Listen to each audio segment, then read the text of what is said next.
Hello boyos, Rich Boy J here back with another video, and today I have a review of an adorable custom pit droid. Now I want to give credit where credit is due. I did not come up with this design. It was actually designed by a Flickr user by the name of Richard Van, so I'll include a link in the description to his Flickr. Go check him out. He deserves all the credit for it if you like this MOC. So let's dive right into it. Really what inspired me to even look into this was the fact that eventually I want to do a pod race MOC. I know I've said this all the time.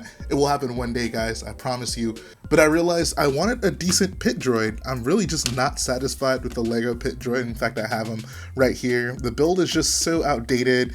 It does not look good at all. So I found Richard's design just by doing a Google search, and I'm very happy with it. So we'll set the Lego one aside first, and we'll actually just talk about his build. So one of the nicest things about it is fully articulated, quote unquote. Just means you have a pretty good range of motion with this figure. So because he used these claw pieces for the arms, you can kind of have them sticking straight out. You can have them sticking forward if you'd like. You just have a lot of freedom with it to get a lot of various poses with this pit droid.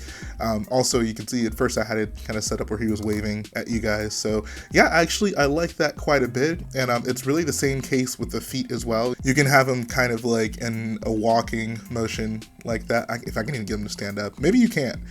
But you get the idea. If he was on a stud, you could just kind of sit him down like that, have him walking about, which I think is pretty cool.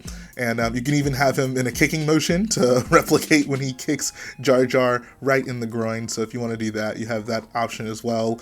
So really, one of the nicest things about this is just the playability and the articulation in it. It's actually quite nice. I think the biggest draw for me on this build is actually the fact that he incorporated the antenna. I thought that was actually a really cool addition to this figure. That's really what sold me on it, because I feel that's one of the distinguishing factors about the pit droid. If I bring the Lego one back again, you can see there is no antenna, but this is actually a pretty creative design in order to incorporate the antenna.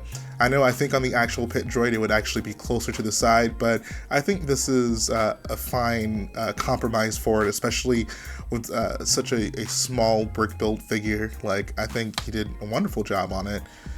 One of the other things I also considered was the height.